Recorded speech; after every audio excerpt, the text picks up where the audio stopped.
A NATO nation has carried out a daring aerial response after fresh alarm over Russian military activity in the Baltic region. Baltic tensions are rising again as Sweden moves to intercept Russian fighter jets near its airspace. Swedish Gripen fighter jets were scrambled to confront Russian Su-24 and Su-34 warplanes over the Baltic Sea. The latest aerial encounter between a NATO state and Russia is adding to wider fears of military escalation. Sweden said on June 13 that it scrambled 2 pairs of JAS-39 Gripen fighter jets. The Gripens were launched in 2 separate incidents involving Russian Su-24 and Su-34 aircraft. The Swedish interceptions came after Russian military aircraft flew close to Swedish airspace, according to reports. Swedish military information cited by Kiev Independent said the Russian aircraft did not enter Swedish airspace. Swedish Armed Forces said, and I quote, "On Friday, Sweden's Air Defense Readiness Force launched 2 JAS-39 Gripen fighter jets to intercept Russian military aircraft in the Baltic Sea near Swedish airspace. The incidents involved a Russian Su-24 fencer and a Su-34 fullback." Unquote. Sweden's Prime Minister described the incidents as part of a broader pattern of Russian military behavior. Ulf Kristersson said, and I quote, "Twice on the same day, the Swedish Incident Preparedness Unit scrambled JAS-39 Gripen jets to intercept Russian fighter aircraft near Swedish airspace. The recurring Russian behavior over the Baltic Sea is serious. The Air Force's rapid response demonstrates why readiness is required every day. This time, there was no violation of Swedish airspace. But the incident shows how quickly the situation can change and how important it is for Sweden, together with our allies, to detect, identify, and intercept Russian fighter aircraft in order to secure our own airspace." Unquote. The interceptions are the latest in a broader string of such encounters involving Russian military aircraft.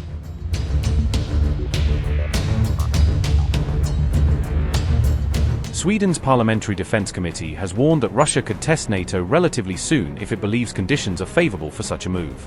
The claim was reported by SVT, which cited findings from a new report released by Sweden's Parliamentary Defense Committee. The report said Moscow may strike a NATO member state if it calculates that the strategic and political conditions favor limited military action. Jörgen Berglund said, and I quote, "We can state that the security and political situation remains serious and is characterized by significant uncertainty. There is a risk of rapid deterioration with serious consequences for the security of Sweden and Europe." Unquote. Officials warned that Moscow's objective in such a scenario could be to test NATO's unity and the credibility of its Article 5 collective defense commitments. Analysts said Russia is already moving beyond traditional hybrid operations, including cyber attacks and influence campaigns, against European states. Researchers said recent military activity in the Baltic region has shown signs that some governments interpret as preparation for potential future conflict. Experts have described Moscow's recent behavior as following patterns that preceded previous Russian military interventions in neighboring regions. Analysts identified the Suwalki corridor as the most likely location for limited NATO test because of its strategic vulnerability. The strategic 80-kilometer land gap links Poland and Lithuania while separating Russia's Kaliningrad enclave from Belarus.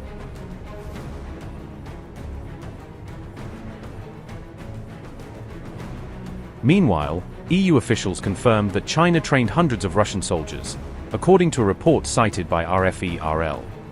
A senior EU official said some of those personnel later took part in combat operations during the war in Ukraine.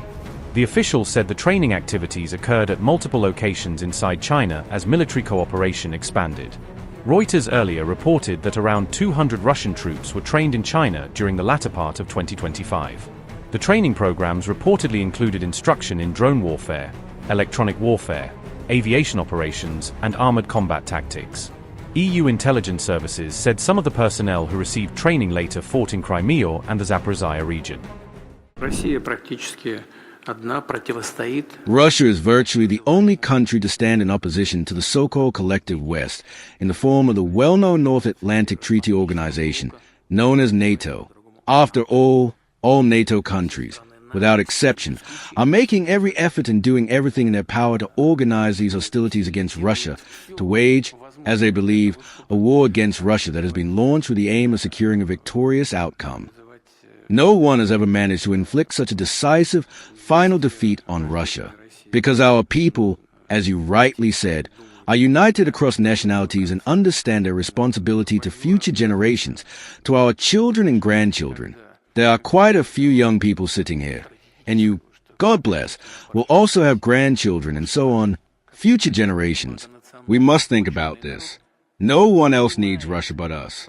Only we are able to defend it, strengthen it, and create the conditions for its confident development. Everyone comes to us and joins forces, including in terms of intellectual contributions. We must acknowledge that NATO countries are highly developed in terms of technology and science. They have a highly developed economy. They are trying to inflict a strategic defeat on us. They tried. Now they realize that this is impossible. This is a task that cannot be accomplished. They went too far. They rushed things when they announced it publicly. Some even joined NATO to get a slice of the pie. If there were no cameras, I'd show you what they'd achieve in this situation with that gesture you all know so well. They won't achieve anything. We need to stay one step ahead. There are a lot of them, a whole lot of them, and we are one, a united, multinational force. One, and we should not merely respond to the challenges they set before us, but stay one step ahead, step by step, not as fast as we would like, but we are still moving forward every single day. Every day, gradually, we will regain control of our territory. It will be so. We will achieve this. There can be no doubt about it. And there's only one piece of advice we can give to our enemies. Do not fight Russia. Never try to do so. Let us live in peace and resolve all problems together through negotiations. But these are supposed to be negotiations, not ultimatums addressed to us, which they were still trying to impose on us. Now there are no ultimatums. They agreed to negotiate. Yes, we agreed to negotiate, but only taking into account our national interests. We need to improve our capabilities and develop and strengthen them. We will do so. We have just been discussing Starlink, a sound technology, and low-capacity satellite constellations. This technology exists. It needs to be developed. I have just been speaking to some scientists and manufacturers, and there are other capabilities that the enemy does not possess. There are many things the enemy lacks, but which we possess, and there will be more and better. As for the B-class aircraft, we can see that the enemy is expanding the use of this military equipment to address a specific issue. The aim is to disrupt Russian society, to inflict psychological damage on us, to sow confusion amongst the Russian people, and to cause economic harm. They will not succeed. It is clear that this is a matter of particular concern to us. There are several tasks we must address. First, we must strengthen the country's air defense systems, various systems. I will not go into detail now. Experts are aware of this. We need to operate at different altitudes, with different targets to neutralize, and so on. We are doing this, and we will continue to do so. That is the first point. Secondly, as far as the economy is concerned, of course, we are suffering damage, but we are recovering quickly. They will not be able to cause us serious problems, but we must respond to them as best we can. We will do this, and we will step up our strikes on the enemy's infrastructure so as to deter them from attacking our civilian facilities, and they will not be able to break our society or cause us economic damage. In any case, they will not succeed in achieving their objectives, and we will do it, and we will do it with more and more opportunities that we can create. They are a serious threat and will only grow once this drone threat has been overcome. If I am not mistaken, correct me if I am wrong, there are sometimes firefights as well. The enemy is more or less weakened. As far as I understand, they rely on these drones. And in fact, this is one of the most important tasks. This is what the industry is engaged in.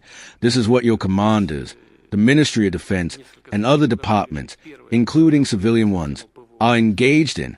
But in addition to this, we have already talked about this many times. This is what all our experts across the country are engaged in. All over the country. I have tried to ensure this, and the Ministry of Defense has taken this on board so that we do not hold anything back, so that there is no excessive bureaucracy, so that everything of value that emerges receives support and appropriate funding. And this is what is happening. I would like all this to happen as soon as possible, but in any case, progress is being made in this direction. And this also applies to the State Defense Order. Of course, the most demanding items are procured and purchased within the framework of the State Defense Order. This is what we will do next. and our manufacturers and the defense industry are also working effectively